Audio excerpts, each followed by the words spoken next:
offering gratefully received, we dedicate this offering to service within our congregation and beyond. Please join me in one of my favorite passages, Sweet's responsive reading, Your Children, number 715. Your children are not your children. They are the sons and daughters of life's longing for itself. They come through you, but not from you. And though they are with you, yet they belong not to you. You may give them your love, but not your thoughts, for they have their own thoughts. You may house their bodies, but not their souls, for their souls dwell in the house of tomorrow, which you cannot visit, not even in your dreams. You may strive to be like them, but seek not to make them like you. For life goes not backward, nor tarries with yesterday. You are the bows from which your children as living arrows are sent forth. The archer sees the mark upon the path of the infinite, and bends you with might that the arrows may go swift and far. Let your bending in the archer's hand be for gladness. I invite you to stand now as you're willing and able to join in singing the preparatory hymn, Gather the Spirit, number 347.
visits us every other week and inspires us as well as challenges us with her sermons.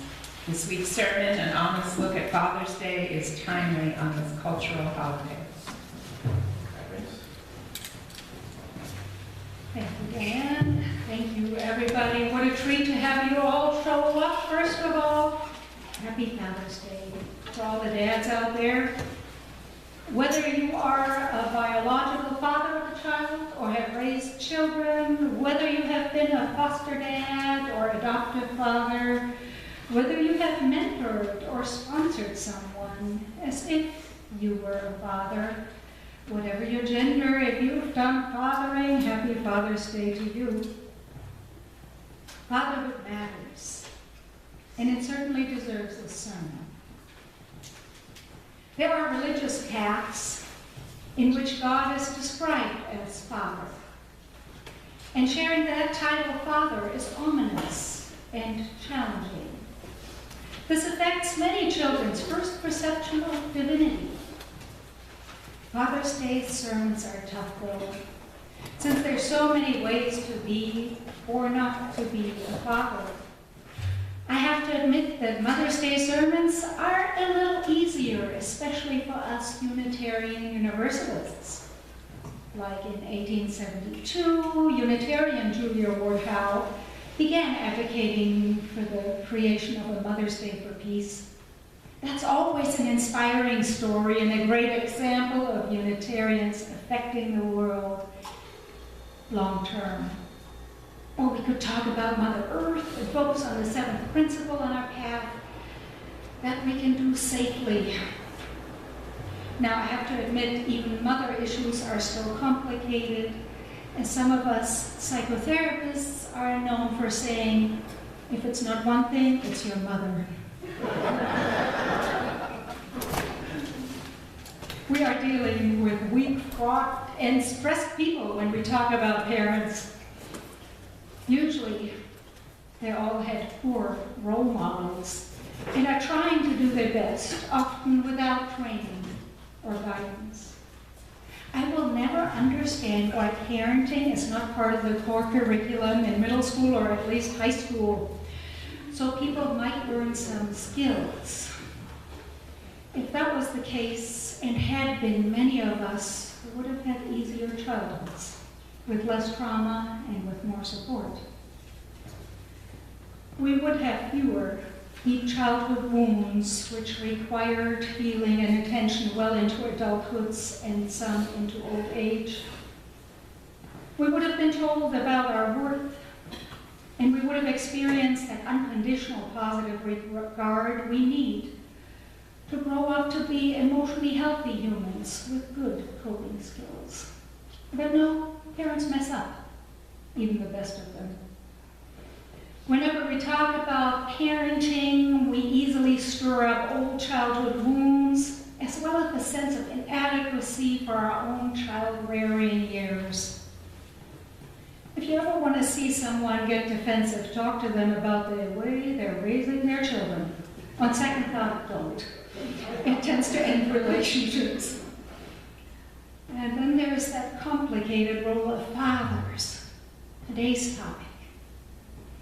While the role of mother has changed in many obvious ways, with more women than men in the workforce today in this country, the role of fathers has changed as well. It is less well-defined and much more diverse. There are some fathers who supported their way through college as sperm donors, and probably have dozens of biological offspring out there, none of whom they know about or will never nurture or support. There are many men who were socialized to be the provider for a family, with the mother being in charge of parenting, and the dad in charge of a paycheck. Being present for the birth of his children was not only far from his mind, it was probably not even an option for many. Some of these dads later wished they had had more time and more of a chance to actually get to know their children. There are some men known as baby daddy, often on the fringes of their children's lives, not really actively participating in family life, but being acknowledged as biological fathers, but not major caretakers of their children. Just a small sample of fatherhood. As a woman, I used to feel quite inadequate when it came to giving a Father's Day sermon. When I was raising my oldest daughter, I was mom, plain and simple. Things became more interesting when our oldest moved out and we adopted a sibling group, a 5-year-old girl and a 2.5-year-old boy at the time. My wife and I were parenting yet again, and we now had children of both genders. Roles did not matter much at first. Initially, my wife took off from work for a year as the children transitioned into our home while I worked. Then we switched. She worked full-time while I worked half-time and later 3/4 time for much of their childhood years, making sure someone was home when they left for school and when they came home. When our son went through an explosive stage, beginning at age 8, before appropriate medication allowed him to stabilize his mood, he made a lot of holes in the walls of our home. He needed to learn drywall repair to make amends, and I was the one to teach him that skill. He got pretty good at it, and he stopped destroying our home. When he wanted to have a nicer bathroom to use, I taught him how to tile, and I supervised the updated tiling of his bathroom floors and shower stall. He liked that process and was very good. I'm very proud of the results. When he hit puberty, I was the one he went to exclusively with his concerns about his changing body. While he, of course, still called me Mama, I know that some of the parenting I did might actually fall under what is usually fathering. I still don't know what it is like to be a male tasked with parenting, since men are socialized differently in our culture. Have you noticed? From early childhood on, boys tend to not get held as much as girls. Once they're past age 1, they've counted that girls get twice as much holding time between age 1 and 3 than boys do. Still, in this time, can you fathom? Seems beyond comprehension for me. But boys get told to be tough, to play rough, and hold back tears and show strength instead. Girls are expected to be gentle and polite and put up with stuff without complaint. You don't think so? Answer this quietly in your head. What do you call an angry woman? There's this nasty word out there, a label for women who speak up and insist on their rights. What do you call a man who speaks up and insists on his right? A man. Yes, you call him a man. There is no derogatory term out there for being assertive and angry if you are male. Interesting, huh?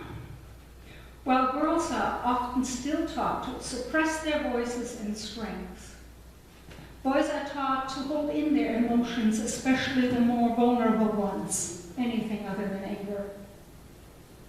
Not showing vulnerability, but suppressing their fear and sadness is part of childhood for many male children. The phrase, boys will be boys, is often used to justify not protecting them and gives them permission to be rough, inconsiderate, and unkind.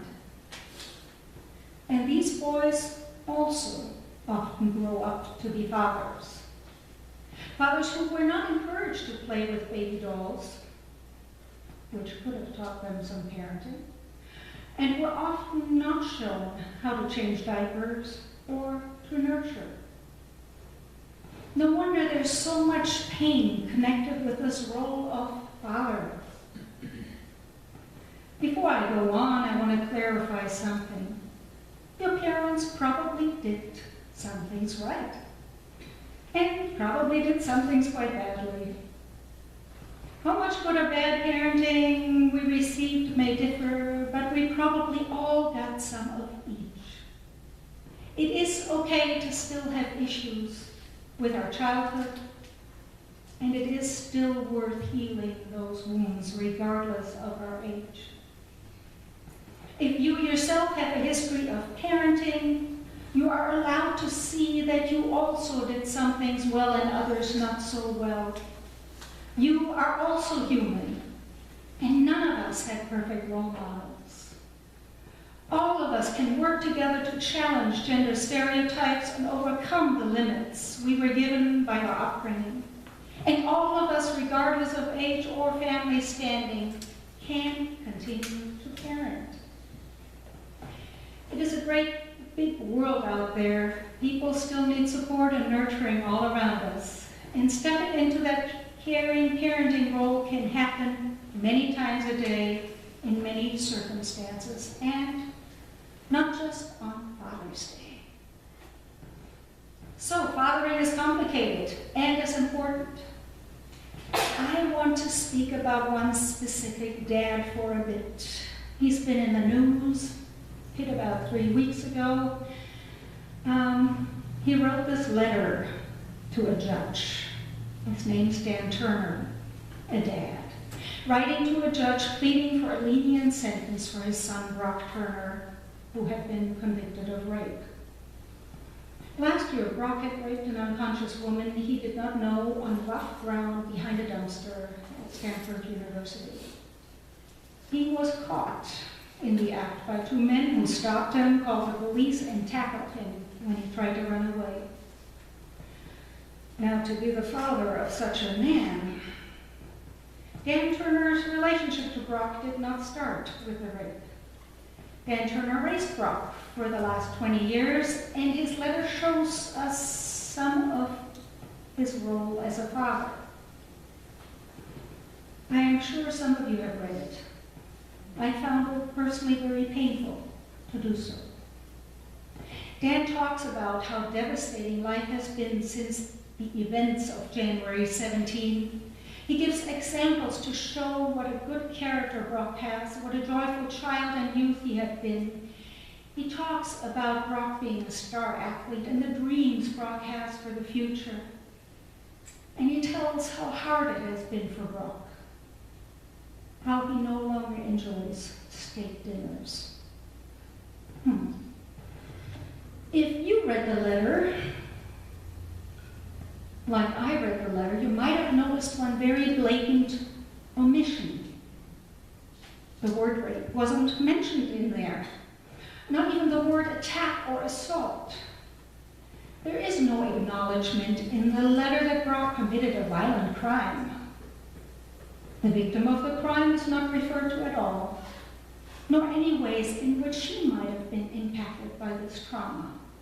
Instead, this father talks about his son. He had 20 years of good life and only got 20 minutes of action that night, which should not be held against him. Yes, he actually used that phrase, 20 minutes of action. I started to cry when I first read that. According to this father, it is Brock who lost his joy in life due to the unfortunate incident that night. And Brock has suffered enough and should not face the harsh prison sentence of up to 14 years, which this crime might warrant, as the law would indicate. It would harm him. Personally, I thought that was a very creepy letter from a dad. First, really bad parenting.